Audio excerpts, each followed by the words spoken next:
A pandemia do Covid-19 causou sérias mudanças na rotina dos profissionais das mais diversas áreas do audiovisual. Bom, no início, simplesmente tudo parou.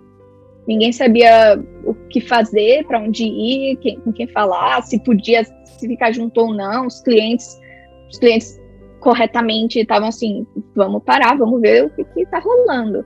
E aí, nisso, a gente parou, todo mundo parou. Aí eu acho que depois de um tempo foi já sendo montado cada vez mais umas medidas, né, para você poder gravar sem ter tanto risco.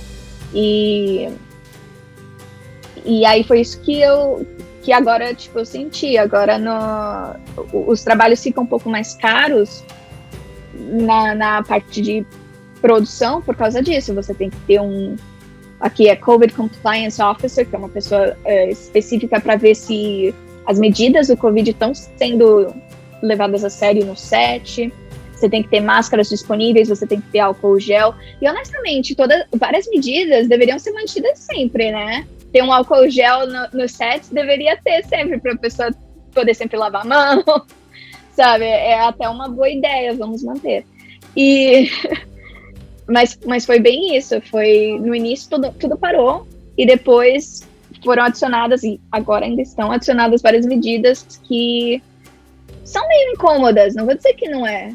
Trabalhar o dia todo de máscara, tá de pé ali já, dificuldade já de andar para lá e para cá de máscara, é chato, mas você prefere isso ou colocar todo mundo em risco, ter uma doença, morrer? Não é assim, não é uma eu vou decidir se eu vou, não, tem que fazer, e é isso, bom.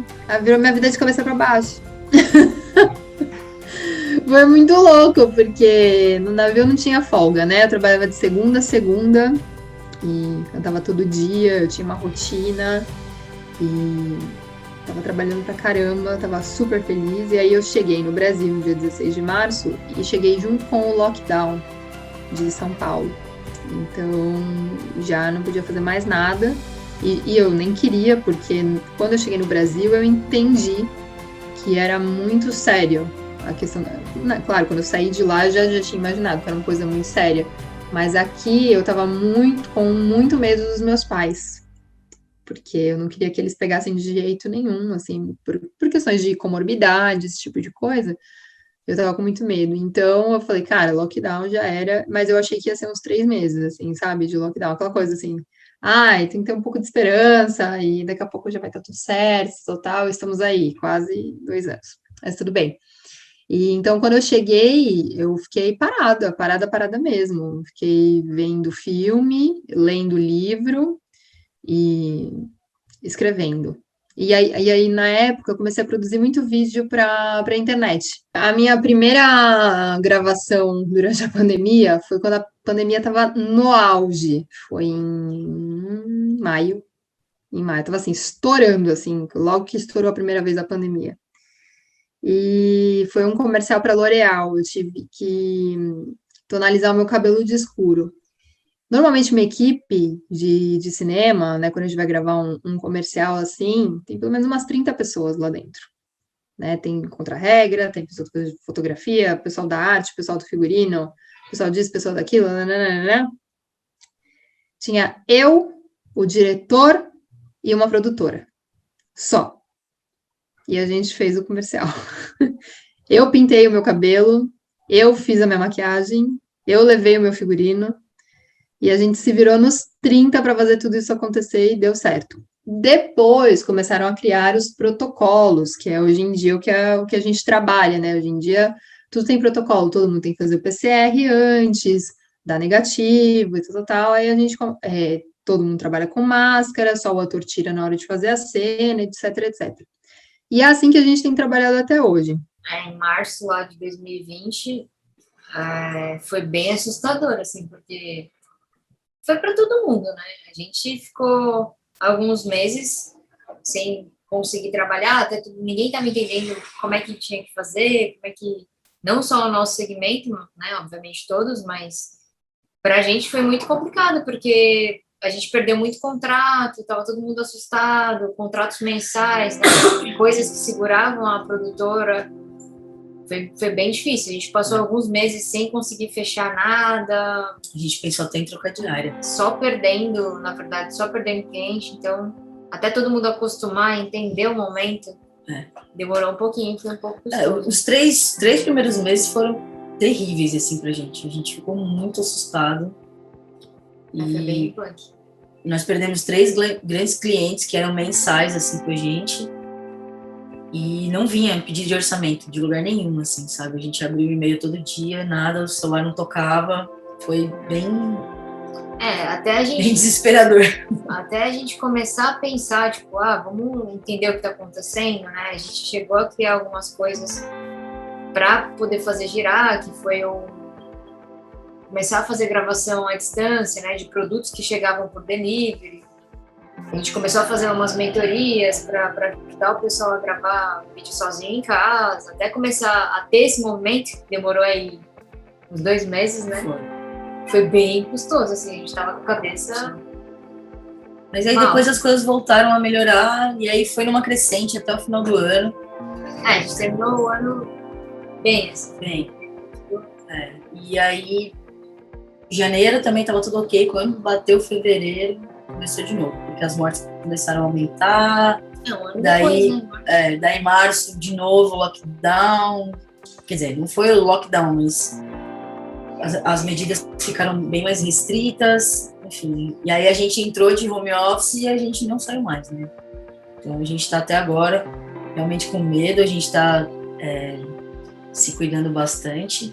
Eu posso dizer que tem algumas vertentes, né, dentro dessa questão.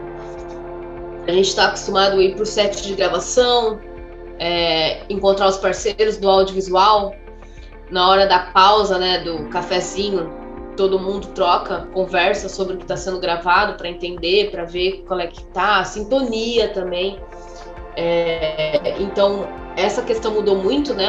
A gente ficou um tempo parado, não podia gravar por conta do Covid, e algumas coisas voltaram, publicidade voltou mais, né?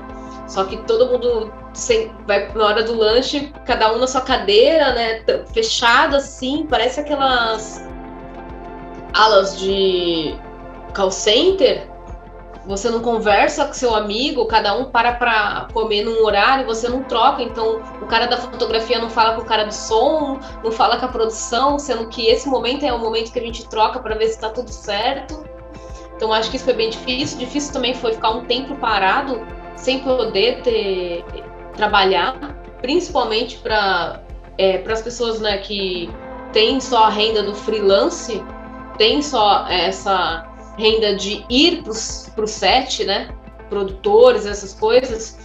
Foi bem complicado para a gente ter que ficar um tempo sem, muita gente, né, a gente tem que estar um dinheiro guardado, mas ninguém esperava que ia ser tanto tempo, né, a gente achou que ia passar. Mas, por outro lado, além de não conseguir ir para o set, trabalhar em home office, né, tudo através da internet, eu acho que, por outro lado, também teve um ponto positivo, entre aspas, né, claro. Fez com que a gente percebesse que a internet é muito mais do que um chat, do que um Instagram, do que um Facebook. Tive a oportunidade de gravar documentário, fazer entrevista com gente de outro estado, coisa que, se fosse presencial, não ia acontecer, porque até trazer a pessoa para cá, o dinheiro da produção, tudo isso, não tinha como. Mas aí, com a pandemia, a gente falou, nossa, a gente pode gravar com alguém de outro estado, a gente não precisa ficar focado só no pessoal de São Paulo, só em Santos, porque a gente vai fazer a gravação online, igual a gente está fazendo aqui agora. Então, também teve isso. Acho que teve essa parte. Uma abertura de ideias, né? Uma abertura de contatos muito grande, assim. Então, acredito que existiu e está existindo nessas duas vertentes aí. A Secretaria de Cultura sofreu, como todo o setor cultural, né? O setor cultural no Brasil foi o primeiro a parar e provavelmente seja o último a voltar em sua totalidade. Né? Então, eu lembro que quando fechou tudo numa segunda-feira, eu acho, se não me engano, né? Em março, E aí a coisa foi assim, né? Tudo foi fechando, todo mundo foi ficando nas suas casas, a gente começou a trabalhar de home office pela secretaria, né? E as aulas passaram a ser online. Então, eu lembro que eu dei aula, acho que 2 aulas presenciais, 2 semanas, e depois a gente passou para o online. No começo, foi muita loucura, assim, eu ficava muito cansada de dar aula online, porque a cognição é outra, né? Você tem que prestar atenção em muitas coisas, e você está em casa, então também tem uma outra dinâmica, né? E era muito cansativo. Então, eu sei que eu saía da aula muito mais cansada que no presencial. Era muito engraçado. Mas aí a gente foi se adaptando e eu continuei trabalhando em home office, né? A Secretaria de Cultura ficou fechada muito tempo, então a gente começou a pensar em alternativas na época para movimentar, né, a classe cultural, que foi muito afetada, né? Muito afetada, infelizmente. E aí foi quando começaram a surgir as aulas online, lá pela secretaria. Então, eu ajudava também no processo de montagem, né, porque a gente lá na Secretaria de Cultura não tem um departamento técnico, né, que possa fazer edição, essas coisas, mas aí a gente fez um grupo ali, todo mundo se ajudou. E aí também os processos, lives solidárias, né, que a gente começou a fazer, entregando para a entrega de cestas básicas para os profissionais da área de eventos e da cultura, que foram muito afetados, estavam realmente passando fome. Então, foi uma mobilização, e aí foi uma adaptação, né? E tem o medo, né? O medo que você não sabe, é uma coisa desconhecida, né? As pessoas começam a passar mal, as pessoas são entubadas, amigos começam a ir para o hospital, e você fica sem saber direito o que acontece. Foi muito complicado. Então, a minha rotina completamente mudou. E aí, o lado bom dessa história é que, assim, eu consegui ver mais filmes, né, as minhas séries que eu estava deixando para lá, então eu consegui ver as séries, eu consegui me atualizar um pouco mais, consegui ver as coisas que eu queria ver, ler um pouco mais. E também curti a minha casa, curti o meu espaço aqui, sabe? Então, isso foi muito gratificante também. Mas eu estava com muita saudade de estar no set. A pandemia afetou meu trabalho em diversas formas. Primeiro porque eu trabalhava como redator na Turner, criando os conteúdos digitais para a TNT, para a Warner e Space Brasil, e trabalhando em premiações como Grammy e Oscar. O meu terceiro evento de premiação seria a Billboard, que foi cancelada por causa da pandemia. Ali, um pouco depois, quando foi declarada a quarentena, todos acabaram transformando o seu trabalho em home office. E como toda empresa, houve um enxugue profissional das redações, de todo o corpo, né, trabalhador, e isso acabou gerando algumas demissões em alguns lugares, e no meu caso não renovou meu contrato com a Turner. Já na vida acadêmica, eu tive que transformar as aulas que eu, sendo um professor de aulas práticas de audiovisual, tive que partir para o home office, utilizando práticas das aulas de audiovisuais através das mídias móveis. Então, houve um impacto considerável. Em contrapartida, pesquisas apontam que o setor de animação não foi tão afetado pela pandemia. Na verdade, houve até um aumento de demanda, incluindo produtores do exterior buscando serviços brasileiros. Que a gente não sofreu tantas consequências, sabe? Que nem teve lugares que teve que fechar, então teve muita gente que faliu. Então, nesse aspecto, pra gente não foi ruim, porque aqueceu o mercado da animação. Então, a gente estava com a Turma da Mônica que estava no final. Então, quando veio a pandemia, a gente estava finalizando a Turma da Mônica. Então, a gente tinha alguns episódios que ainda estavam finalizando a animação, finalizando montagem, tudo. E aí, a gente não tinha outra coisa, a gente não tinha outro projeto, sabe? Logo em seguida. Então, além de tudo, a gente estava meio desesperado, porque a gente não sabia o que ia acontecer. E aí, foi logo que fechou Space Jam, aí fechou mais outros projetos. E aí, a gente deu um alívio. Mas aqueceu. O mercado da animação em si aqueceu. O que o audiovisual, as gravações e tudo, caíram, muita gente ficou desempregada, para a animação em si foi bom, porque muita coisa saiu do papel. Como eu falei, tipo, não tinha muita coisa parada.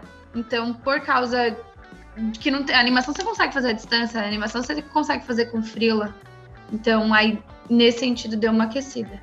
A pandemia também afetou a rotina das salas de roteiristas de filmes e séries.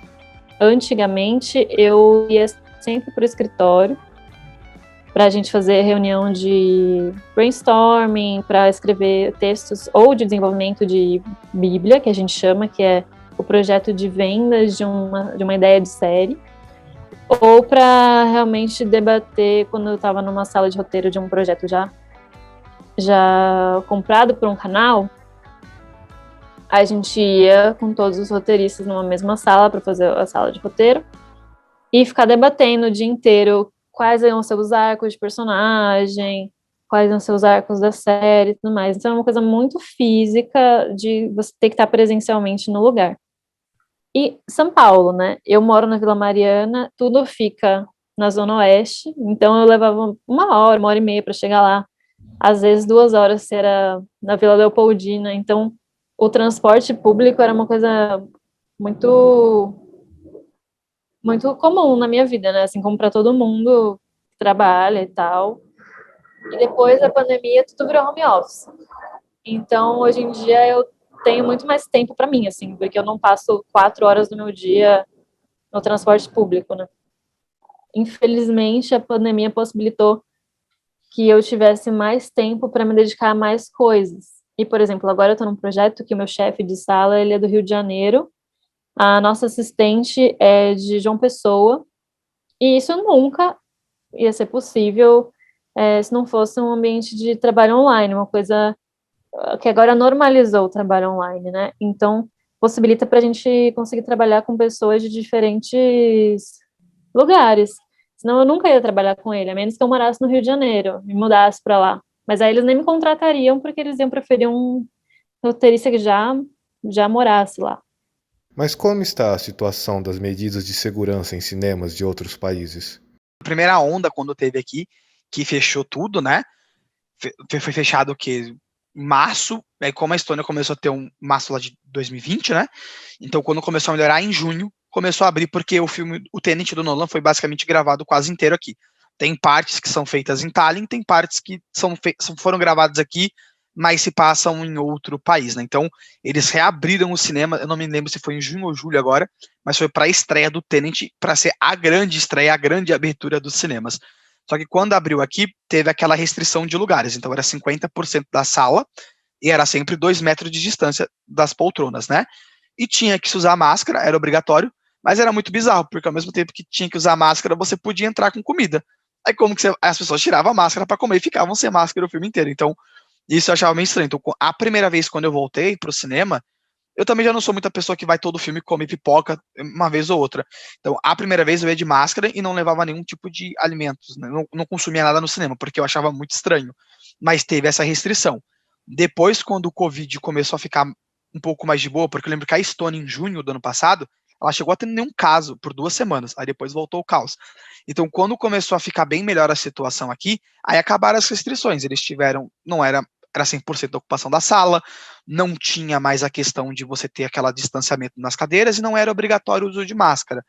Tanto que em novembro do ano passado, teve um festival de cinema famoso que chama POF, que é basicamente só filmes internacionais. Falei que eu vi o Nomadland, e eu fiquei surpreso, porque assim, os estonianos, eles começaram a frequentar em massa o cinema nesse festival, e eu não esperava, porque quando eu fui ver alguns filmes, porque naquela época eu trabalhava de noite, então eu consegui poucos filmes, eu vi filme mais alternativo, mas filme internacional, então tinha pouca gente. Quando eu fui ver o Nomadland, por exemplo, quando eu comprei o ingresso, tinha poucos lugares. Quando eu cheguei, a sala inteira lotada. Eu me senti de volta lá quando eu tava vendo Vingadores, que era a sala inteira lotada, que não tinha um lugar para sentar. Ali eu fiquei em choque. E eu falei, gente, mas como assim? Tá tendo uma pandemia, como que um cinema tá totalmente lotado, e eu mesmo de máscara? Aí eu me senti mal e falei, não, vou começar a dar uma pausa no cinema, que por mais que estava aberto, como você falou, não tinha lançamento aqui. Então o que o cinema fazia era, na Estônia, muito filme de streaming Até filme original Netflix não sai na Netflix, saia no cinema.